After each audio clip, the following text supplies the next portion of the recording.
রাতের ভয়। তোমরা শুনছো রাতের ভয়ের 17 নম্বর এপিসোড। গল্প পাঠে আমি রিক। আজকে আমি তোমাদের শোনাতে চলেছি একজন বাংলাদেশি ভাইয়ের খালুর জীবনে ঘটে যাওয়া সত্যি ভৌতিক ঘটনা। আমি খালু মানে ঠিক বুঝি না, হয়তো এখানে কাকু বা কাউকে বুঝাতে চেয়েছে। যদি তোমরা জেনে থাকো তাহলে আমাকে কমেন্টে বলে জানাও খালু মানে কি।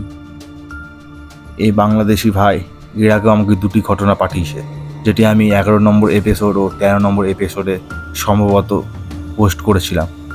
তোমরা যদি না শুনে থাকো তাহলে সেই এপিসোডগুলো শুনো, সেই গল্পগুলি বেশ ভাইরাল হয়েছে। আর আমি বলতে চাই, তোমরা যদি রাতের ভয় চ্যানেলে নতুন থাকো তাহলে সাবস্ক্রাইব করে দিও, কারণ আমি প্রত্যেক বুধবার ঠিক রাত 10টায় তোমাদের জন্য ভৌতিক ঘটনা বা অলৌকিক ঘটনা নিয়ে আসি। আর আমি শেষে তোমাদেরকে বলবো তোমরা আমাকে কীভাবে ঘটনা পাঠাবে। তোমাদের জীবনে বা তোমাদের চেনা জানা কারোর জীবনে যদি সত্যি অলৌকিক ঘটনা বা ভৌতিক ঘটনা ঘটে থাকে তাহলে সেটি তোমরা আমাকে পাঠাতে পারো, আমি শেষে তোমাদেরকে বলে দেবো।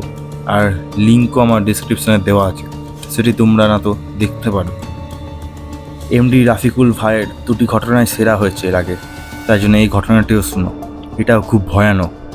আর আমি ঘটনায় যাওয়ার আগে বলতে চাই, রাতের ভয় চ্যানেলের প্রত্যেকটি ঘটনা এন্টারটেনমেন্ট হিসেবে নেওয়াই হয় বুদ্ধিমানের কাজ, তাই বিশ্বাস আর অবিশ্বাসটা পুরোটাই আপনাদের ওপর।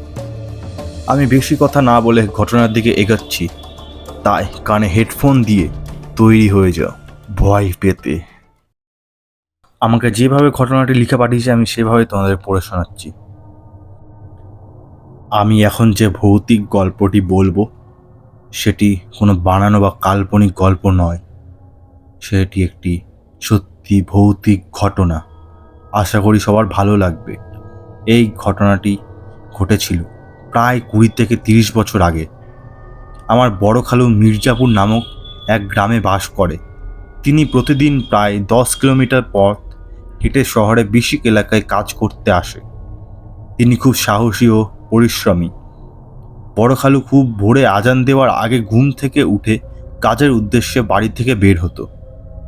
তখন গ্রামের রাস্তা পাকা ছিল না, আর এখনকার মতো গাড়ি রাস্তায় চলাফেরা করতো না, তাই খালু হেঁটেই শহরে যেত। আবার শহর থেকে কাজ শেষ করে বাড়ি ফিরতে অনেক রাত হয়ে যেত, আর এইভাবেই কষ্টেই জীবন কাটছিল। প্রতিদিনের মতো একদিন কাজ শেষ করে বাড়ি ফিরছিল। তখন ছিল শীতকাল। সেদিন খুব বেশি ঠান্ডা পড়েছিল, তার সাথে কুয়াশা পড়ে চারিদিক তেমন ভালো দেখাও যাচ্ছিল না। খালু চাদর গায়ে জড়িয়ে ধুলো মাখা পথে হেঁটে হেঁটে বাড়ি যাচ্ছিল। রাত তখন বেশি হয়নি, কিন্তু শীতের রাত, তাই কেউ বাইরেও নেই। মাঝে মাঝে দূর থেকে শিয়াল এবং কুকুরের করুণ সুর ভেসে আসছিল। হঠাৎ খালু চলার পথে তার কিছুটা সামনে দেখতে পায় একটা কাফনের লাশের মতো কোনো মৃত মানুষ যেন তার সামনে শুয়ে আছে, কিন্তু ঘন কুয়াশার কারণে সে ভালো করে দেখতেও পেল না। তবে ওটা যে সাদা কিছু হবে তা বুঝতে পারল। সে ভয় না পেয়ে সামনের দিকে হাঁটতে লাগলো, কিন্তু কাফনের লাশটা যেন তার সামনে পথ আগলে দাঁড়িয়ে আছে। খালু ছিল খুবই সাহসী, তাই সে চিন্তা করলো, সামনের সাদা জিনিসটা কি তা দেখবো, কোনো মানুষ নাকি অন্য কিছু। খালু যত সামনে এগোতে থাকে কাফনের লাশটাও তত সামনে এগোতে থাকে।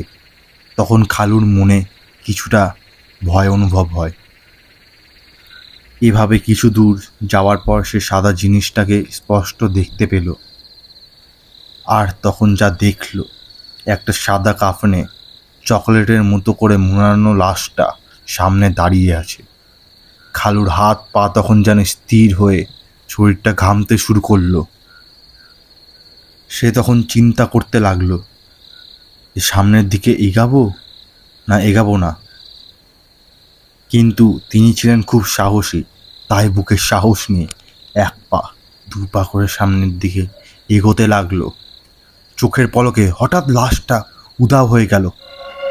খালু একটু স্বস্তির নিঃশ্বাস ফেলল, আর কোনো দিকে না তাকিয়ে জোরে জোরে সামনের দিকে হাঁটতে শুরু করলো। এখানেই শেষ নয়, কিছু দূর যেতে আবার সেই লাশটা খালুর সামনের পথ আগলে দাঁড়িয়ে পড়ল। ঠিক আগের মতো করেই খালু চিন্তা করতে লাগলো, এখন সে বাড়ি যাবে না কি করবে। রাস্তার আশেপাশে কোনো বাড়িও নেই যে সে বাড়িতে আজকের মতো রাতটা আশ্রয় নেবে।